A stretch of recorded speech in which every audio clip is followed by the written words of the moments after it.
Welcome back to my new episode. সকলকে স্বাগত জানাচ্ছি প্রেত কাহিনীর 26 নম্বর এপিসোডে। ভয়েসে আমি ছোট্ট আছি তোমাদের সঙ্গে। আজ তোমাদের যেই ঘটনাটি শোনাতে চলেছি, ঘটনাটি বেশ ভয়ঙ্কর এবং ঘটনাটি ঘটেছে একটা ফ্যামিলির সঙ্গে। আজকের ঘটনা পাঠিয়েছেন প্রতিমা ঠিক যেইভাবে লিখে পাঠিয়েছেন সেইভাবেই তোমাদেরকে শোনার চেষ্টা করছি। তবে ঘটনাতে যাওয়ার আগে চ্যানেলে যারা নতুন হয়ে থাকবে চ্যানেলটিকে সাবস্ক্রাইব করে পাশে থাকা অল বেল আইকনটি প্রেস করে দেবে, যাতে সকল ঘটনাগুলি সবার আগে তোমাদের কাছে পৌঁছে যায়। এবং তোমাদের কাছেও যদি এরকম ভৌতিক বা অলৌকিক ঘটনা থেকে থাকে তো তোমরাও ঘটনা পাঠাতে পারো ডেসক্রিপশানে থাকা প্রেত কাহিনীর অফিসিয়াল হোয়াটসঅ্যাপ নম্বর এবং মেল থেকে। এবং তোমাদের সুবিধার্থে হোয়াটসঅ্যাপ নাম্বার ও মেল দুটোই স্ক্রিনে শো করছে, তোমরা এখান থেকে আমাদের সঙ্গে যোগাযোগ করে ঘটনা পাঠাতে পারো। তো এখানে বেশি কথা না বাড়িয়ে সরাসরি ঘটনাতে যাওয়া যাক।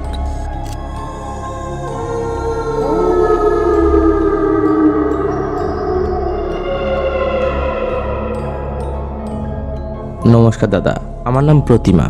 আজ আমি যে ঘটনাটি শেয়ার করছি, ঘটনাটি আমার ননদের সঙ্গে ঘটে যাওয়া। ঘটনাটি ঘটেছে 2019 সালে। আমার ননদের কাছে আমি শুনে যথাসম্ভব ঘটনাটি লেখার চেষ্টা করছি। তো ঘটনাতে যাওয়া যাক। একদিন দুপুরে আমার ননদ চুমকি আমায় ফোন করে জিজ্ঞাসা করে যে আমার কাছে একটু সময় আছে নাকি, কারণ ও যেটা আমায় শোনাবে সেটা অনেক সময় সাপেক্ষ। যাই হোক, আমি ওর কাছে সবটা শুনতে চাইলাম যে কি হয়েছে বল। প্রসঙ্গ সাপেক্ষ বলে রাখি, যখন চুমকি আমায় ফোন করে আমার সঙ্গে কথা বলছিল, ওর গলার আওয়াজ শুনে মনে হচ্ছিল ও কোনো কারণে খুব ভয় পেয়ে আছে। চুমকি আমায় বলল, দুদিন আগে আমার নন্দাই দীপদা নাকি রাতে বিরিয়ানি আনতে গেছিল, কারণ আমার ননদের মেয়ে নাকি খুব বায়না ধরছিল রাতে বিরিয়ানি খাবে বলে। ওদের বাড়ি জগৎপুরের বংশীবরতলা থেকেও ভেতরে 10 মিনিট হাঁটতে হয়। কাছে পিঠে কোনো বিরিয়ানির দোকান না থাকায় সাইকেল নিয়ে দীপদা প্রায় বাঙ্গুইয়াটির কাছাকাছি আসে এবং বিরিয়ানি কিনে ফেরার সময় রাস্তায় একজন বন্ধুর সঙ্গে দেখা হওয়ায় সেখানে কিছুক্ষণ দাঁড়িয়ে গল্প করে।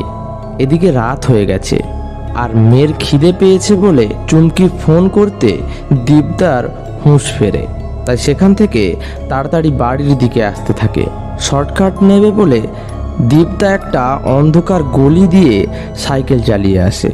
আর তখনই দীপদার মনে হয় হঠাৎই যেন সাইকেলের পেছনের ক্যারিয়ারটা ভারী হয়ে যায়।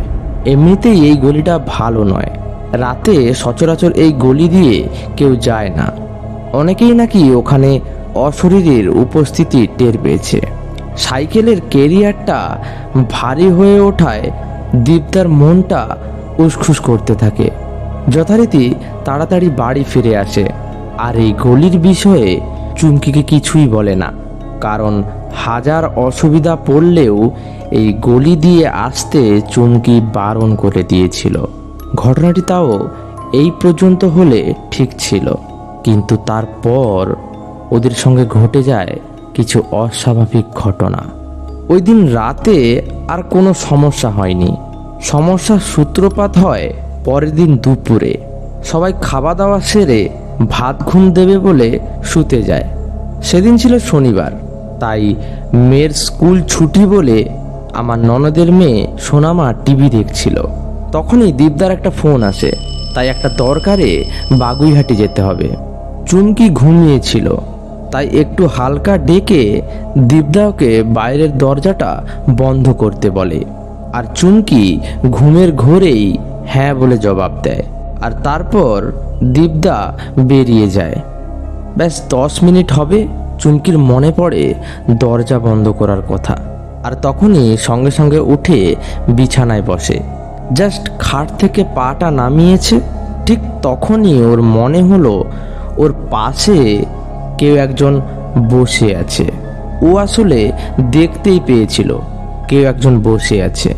আসলে আমাদের পাশে যদি কেউ থাকে তাহলে আমরা তাদের দিকে না তাকিয়েও যেমন বুঝতে পারি, ঠিক সেই রকমভাবেই চুমকি বুঝতে পারে যে ওর পাশে কেউ বসে আছে।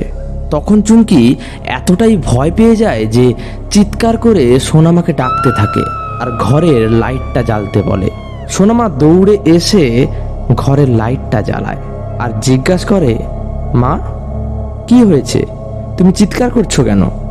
চুমকি ওকে কিছু জানায় না, কারণ ও বাচ্চা, তাই এসব শুনে ভয় পেতে পারে। আশ্চর্য ব্যাপার, লাইট জ্বালাতেই সব কিছু নর্মাল, অর্থাৎ কোথাও কিচ্ছু নেই। সেদিনই সন্ধ্যের সময় সোনামা পড়তে গেছে আর দীপদা বাড়ি ফেরেনি। তখন চুমকি রান্নাঘরে রাতের খাবার বানাতে ব্যস্ত। এমন সময় হঠাৎ করেই ওর কানের সামনে কেউ একজন ফিসফিস করে কিছু বলতে লাগলো। তখনই চমকে ওঠে চুমকি, পেছন ফিরে তাকায় কিন্তু কাউকে দেখতে পায় না। মনের ভুল ভেবে আবার কাজে মন দেয়। আর ঠিক তখনই নাকে একটা পচা গন্ধ ভেসে আসে। গন্ধটা ভেতরের ঘর থেকে আসছে, কেমন যেন কোনো জীবজন্তু মরে গেলে যেমন একটা গন্ধ করে, ঠিক তেমনই গন্ধটা ভেসে আসছে। চুমকি তখন মনে মনে ভাবলো, হয়তো কোনো ইঁদুর মরেছে বোধহয় খাটের তলায়, কারণ ওদের খাটের নিচে প্রচুর মালপত্র থাকে। ছোট ঘর বলে মাছের মুদিখানা, চাল সবই থাকে খাটের তলায়। তাই ভাবলো রান্না শেষ করে আগে খাটের তলা দেখবে, কারণ এ দুর্গন্ধে ঘরে টেকা যাবে না। তারপর কাজ শেষ করে ঘরে ঢুকতে যাবে, এমন সময় ও যা দেখে তা দেখে ওর বুকটা কেঁপে ওঠে। ও দেখে টিভির ঠিক পাশে খাটের ওপর একটা মেয়ে দুই হাঁটুতে মুখ গুঁজে বসে আছে। একটা ধূসর রঙের ফ্রক পরা, আর গায়ের চামড়া তার অসম্ভব ফ্যাকাশে।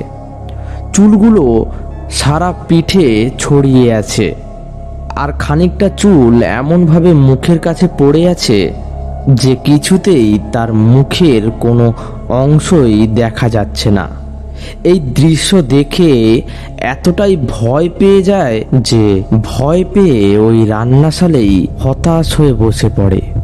ভয়ে তার হাত পা ঠান্ডা হয়ে যায়, মুখ থেকে কোনো কথা বের হয় না। প্রসঙ্গগত বলে রাখি, আমার ননদ নন্দাই সবাই ভূতে বিশ্বাস করে, কারণ এর আগেও এমন কিছু ঘটনা ওদের সঙ্গে ঘটে যে এসব বিষয়ে তারা আগে থেকেই বিশ্বাস করত। তাই ওর আর বুঝতে অসুবিধা হয় না যে ওটা কি ছিল। রান্নাঘরে বসেই চুমকি হনুমান চালিসা পাঠ করতে থাকে। পাঠ শেষ করতেই নিজেকে অনেক হালকা বোধ হয় চুমকির। এরপর সাহস করে ঘরের দিকে তাকায়, না, আর কিছুই নেই ওখানে। সোনামা আর দীপদা বাড়ি ফিরলে সন্ধ্যের ঘটনাটি কাউকে কিছুই জানায় না চুমকি, কারণ প্রথমত ওরা ভয় পাবে, আর দ্বিতীয়ত রাতে এইসব ব্যাপারে আলোচনা করা মানে নেগেটিভ এনার্জিকে যেচে আমন্ত্রণ জানানো, সেটাও ভালো করেই জানে। তাই আর কিছুই জানালো না চুমকি। রাতে বিছানায় শুয়ে দীপদা আর সোনামা ঘুমিয়ে পড়ল, কিন্তু চুমকির কোনো মতেই ঘুম আসতে চায় না। তাই ফোনটা হাতে নিয়ে ঘাঁটতে থাকে।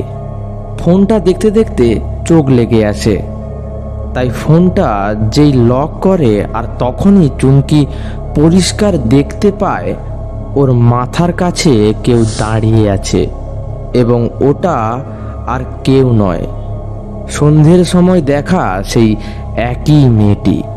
ধড়পড় করে উঠে বেড সুইচটা জ্বালায়, না, আর কিছুই নেই।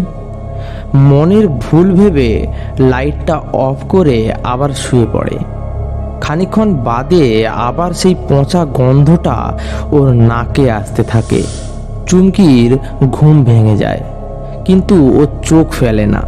হঠাৎ তখনই ও অনুভব করে ওর ঠিক মুখের ওপর কেউ খুব জোরে জোরে নিঃশ্বাস নিচ্ছে। একে তো এই বাজে গন্ধ, তার উপর মুখের উপর কারোর উপস্থিতি, দুই মিলিয়ে চুমকি প্রচণ্ড ভয় পেয়ে যায়। মনে মনে হনুমান চালিসা পড়তে শুরু করে।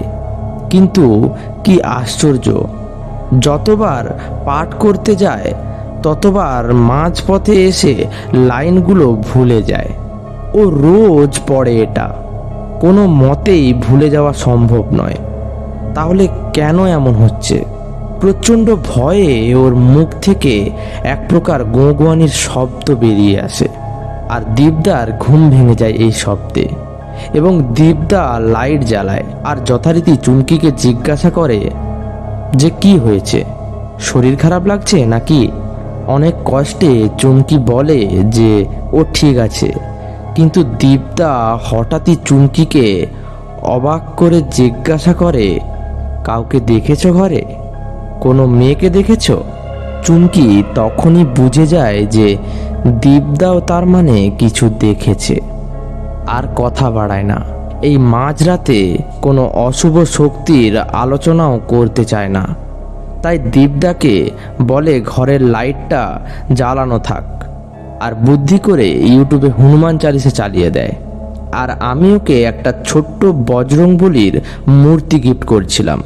ওটাকে চুমকি ঠাকুর ঘরের সিংহাসনে রেখে পুজো করত। সেটা নামিয়ে ঠিক দীপদার মাথার কাছে রাখে। এরপর বাকি রাত আর কোনো অসুবিধা হয়নি। পরের দিন সকালে সোনামা থাকায় চুমকি আর দীপদা গতরাতের ঘটা ঘটনাটি আলোচনা করতে পারে না। দুপুরে সোনামা একটা অনুষ্ঠান বাড়ি যায়, আর তখন দীপদা ওকে বলে যে দাদা ঘুমিয়েছিল আর স্বপ্নে দেখে যে একটা মেয়ে ফ্রক পরা, মাথার চুলগুলো দিয়ে সম্পূর্ণ মুখটা ঢাকা, গায়ের চামড়া ফ্যাকাশে, দাঁড়িয়ে আছে ওর মাথার সামনে। ভয় পেয়ে ঘুম ভেঙে যায়, আর তখনই চুমকিকে এই রকম আওয়াজ করতে দেখে, আর তারপর লাইটটা জ্বালায়। এর সাথে সেদিন বিরিয়ানি আনতে গিয়ে ফেরার সময়কার সব ঘটনাও খুলে বলে যে দীপদা বুঝেছিল ওর সাইকেলে কেউ উঠেছে, কিন্তু এগুলো শুনে চুমকি ঝগড়া করবে ভেবে ভয়ে কিছু জানায়নি। সব শুনে চুমকি খুবই ভয় পেয়ে যায়, আর এটা বুঝতে বাকি থাকে না যে এই অন্ধকার গলি থেকেই কিছু এসে উপস্থিত হয়। এই সব কিছু আমায় ফোনে জানায়। আমি তখন ওকে বলি যে 3 দিন নিরামিষ খেতে, আর পুরো বাড়িতে ভালো করে ধুনো দিতে আর কর্পূর জ্বালাতে। আর আমি যেহেতু জিন গুরুজির লাইট প্রাপ্ত, তাই আমিও 3 দিন নিরামিষ খেয়ে প্রেয়ার করব, আর ওদের নামে পজিটিভ লাইট পাঠাবো। এবার বলে রাখি, আমার স্বামীর সাথে একটি ভয়ানক ভৌতিক ঘটনা ঘটেছিল 2016 সালে। অনেক ভয়ানক অভিজ্ঞতার সম্মুখীন আমরা তখন। সেই সময় মন্দির মসজিদ সব ঘুরেও আমি কোনো সমাধান পাইনি। তখন আমার বোনের সহায়তায় আমি চাইনিজ গুরু জিন গুরুজির দীক্ষা নিই আর কিছু নিয়ম মেনে চলি। তারপর আমার সমস্যার সমাধান পাই। এই ঘটনা আমি অন্য কোনো দিন শোনাবো। তো এখন আসল ঘটনাতে ফেরা যাক। তো চুমকিকে তখন আমি আশ্বাস দিই যে সব ঠিক হয়ে যাবে। যেদিন চুমকি আমায় ফোনে সব জানায় ওর সাথে ঘটা ঘটনাগুলি, সেদিন রাতে ওরা 3 জনই তাড়াতাড়ি ঘুমিয়ে পড়ে। ঘুম ভাঙে এই বিটকেল পচা গন্ধে। সেই দিন ওরা ঘরের লাইটটা জ্বালিয়েই ঘুমিয়েছিল। ঘুম ভাঙতেই ওর বাথরুম যাওয়ার প্রয়োজন হলো, আর বাথরুম থেকে ফেরার সময় ঘরের দরজার সামনে আসতেই ও শুনতে পায় ওর কানের কাছে ফিসফিস করে কেউ যেন কিছু বলছে। পিছনে তাকিয়েই দেখে পুরো ঘর অন্ধকার, কেউ নেই সেখানে। রীতিমতো গায়ে কাঁটা দিয়ে ওঠে চুমকির। ঘরে এসে দেখে দীপদা জেগে বসে আছে, আর চুমকিকে দেখেই বলল, ওই মেয়েটাকে দীপদা এবার টিভির সামনে দাঁড়িয়ে থাকতে দেখেছে ওই একইভাবে। আজ সোনামাও জেগে গেছে আর ভয় পেয়েছে অনেক। আর দেরি না করে আগের বারের মতো এবারেও বজরংবলীর মূর্তিটা নামায় আর সোনামার মাথার কাছে রাখে এবং ফোনে হনুমান চালিসা চালায়। বাকি রাতটা সোনামা ঘুমালেও দেবদা আর চুমকি জেগেই কাটিয়ে দেয়। পরদিন সকালে পাশের কালী মন্দির থেকে 3 জনের জন্য 3টে তাবিজ নিয়ে আসে চুমকি। আর আমার কথা মতো 3 দিন নিরামিষ খেয়ে ধুনো দেয়। তারপর থেকে আর কোনো অস্বাভাবিক কিছু দেখেনি। এখন ওরা 3 জনেই ভালো আছে। আজকের ঘটনাটি এতটুকুই। পরে কোনো দিন আমার জীবনের সঙ্গে ঘটে যাওয়া ভৌতিক ঘটনাটি শেয়ার করব। ভবিষ্যতে প্রেত কাহিনী পরিবার যেন আরও বড় হতে পারে, এটাই মন থেকে চাইব। তো আজকের ঘটনাটি এতটুকুই, এবং ঘটনাটি তোমাদের কেমন লাগলো কমেন্ট বক্সে জানাতে ভুলবে না। এবং তোমাদের কাছেও যদি এইরকম ভৌতিক বা অলৌকিক ঘটনা থেকে থাকে তো তোমরাও ঘটনা পাঠাতে পারো ডেসক্রিপশানে থাকা মেল থেকে বা স্ক্রিনে থাকা প্রেত কাহিনীর অফিসিয়াল হোয়াটসঅ্যাপ নম্বর থেকে। এবং তোমাদের সুবিধার্থে মেলটা জানিয়ে রাখি প্রেতকাহিনী 2003@gmail.com এবং হোয়াটসঅ্যাপ নম্বর 9144520076। এই নাম্বারে তোমরা যোগাযোগ করে আমাদের ঘটনা পাঠাতে পারো। এবং চ্যানেলে যারা নতুন হয়ে থাকবে চ্যানেলটিকে সাবস্ক্রাইব করতে ভুলবে না। সাবস্ক্রাইব করে পাশে থাকা অল বেল আইকনটি প্রেস করে দেবে। দেখা হচ্ছে পরের এপিসোডে আরও কিছু ভয়ানক ঘটনা নিয়ে। আজকের মতো সকলকে বাই।